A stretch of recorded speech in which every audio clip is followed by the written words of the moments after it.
லோகேஷ் கனகராஜோட இயக்கத்தில் நம்ம super star Rajinikanth அவர்கள் நடித்து முடிச்சிருக்க திரைப்படம் கூலி. இந்த படத்தை சன் பிக்சர்ஸ் பிரம்மாண்டமாக ப்ரொடக்ஷன்ஸ் பண்ணியிருந்தாங்க. அனிருத்தா மியூசிக் பண்ணியிருந்தார். மேலும் இந்த படத்துடைய ஆடியோ லான்ச் குறித்து ஒரு சின்ன தகவல் கிடைச்சிருக்கு. வாங்க என்னன்னு நம்ம வீடியோக்குள்ளே போய் பார்ப்போம். அதாவது சூப்பர் ஸ்டார் ரஜினிகாந்த் வேட்டையன் படத்தை தொடர்ந்து நடித்து முடிச்சிருக்க திரைப்படம் கூலி. இந்த கூலி படத்தை லோகேஷ் இயக்கியிருந்தார். மேலும் இந்த படம் எல்சியில் வராது எனவும் தங்க கடத்தில் மையமாக வச்சு இந்த படத்தை எடுக்க போகிறதாகவும் சொல்லப்பட்டது. மேலும் இந்த படம் பேன் இந்தியன் படமாக ஷவுபின் ஷாகர், உபேந்திரா, நாகார்ஜுனா, ஸ்ருதிஹாசன், சத்யராஜ், அமீர்கான் போன்றோர் இந்த படத்தில் நடிச்சிருக்காங்க. அண்மையில் இந்த படத்துடைய ஃபர்ஸ்ட் சிங்கிள் பாடல் விட்டுருந்தாங்க. அதை தொடர்ந்து இப்போ இந்த படத்துடைய செகண்ட் சிங்கிளுக்காக ரசிகர்கள் வெயிட் பண்ணிட்டு இருக்காங்க. அதாவது இந்த படத்துடைய ஓடிடி உரிமையை அமேசான் நிறுவனம் சுமார் 120 கோடி வரை விலைக்கு வாங்கியிருக்கான். ஒரு தமிழ் திரைப்படம் வெளியாகி 4 வாரம் கழித்து ஓடிடி தளங்களில் வெளியாகும் என்பதே தமிழ் சினிமாவை பொறுத்தவரை நிகழ்வாக கருதப்படுது. அந்த வகையில் கூலி திரைப்படத்தை படம் வெளியாகி 4 வாரம் கழித்து ஒளிபரப்பலாமா அல்லது 8 வாரங்கள் கழித்து ஒளிபரப்பலாமா என்ற யோசனையில் தயாரிப்பு நிறுவனம் இருப்பதாக சொல்லப்படுது.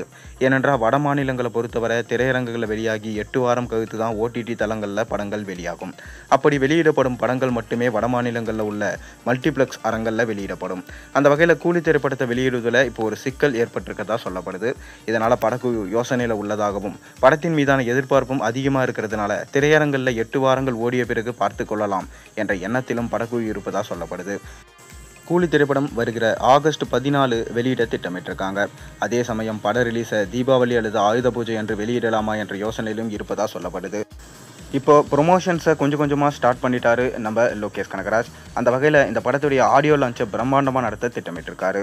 அதாவது இந்த படத்துடைய ஆடியோ லான்ச் ஏப்ரல் 14 நடக்கும் எனவும் அந்த ஆடியோ லான்ச்சில் விஜய் அவர்கள் கலந்து கொள்ள போவதாகவும் ஒரு சின்ன டாக் போயிட்டுருக்கு. ஜெயிலர் படத்துடைய ஆடியோ லான்ச் அப்போ நம்ம ரஜினி பேசியிருந்த காக்கா ககு கதை விஜயை தான் அவர் சொல்கிறாரோ என்ற பேச்சுக்கும் சர்ச்சைக்கும் உள்ளானது. அதை தவிர்க்கும் விதமாக தான் பார்த்தீங்கன்னா இப்போ கூலி ஆடியோ லான்ச்சுக்கு நம்ம விஜய் வரப்போகிறதா ஒரு தகவல் கிடைச்சிருக்கு. அது மட்டும் இல்லாமல் விஜய் அரசியல் கட்சி ஸ்டார்ட் பண்ணதுனால இப்போ வரதில் எந்த பிரச்சனையும் கிடையாது. மேலும் எந்த படங்கள் வெளிவந்தாலும் அந்த படம் நல்லா இருந்துச்சுன்னா விஜய் இப்போ பாராட்டுறாரு. மேலும் விஜயோட கடைசி படம் ஜனநாயகன் படம் பொங்கலுக்கு ரிலீஸ் ஆகும் என சொல்லப்படுது. அதனால் சூப்பர் ஸ்டார் ரஜினிகாந்தோடைய கூலி ஆடியோ லான்ச்சுக்கு விஜய் வருவார் என எதிர்பார்க்கப்படுது.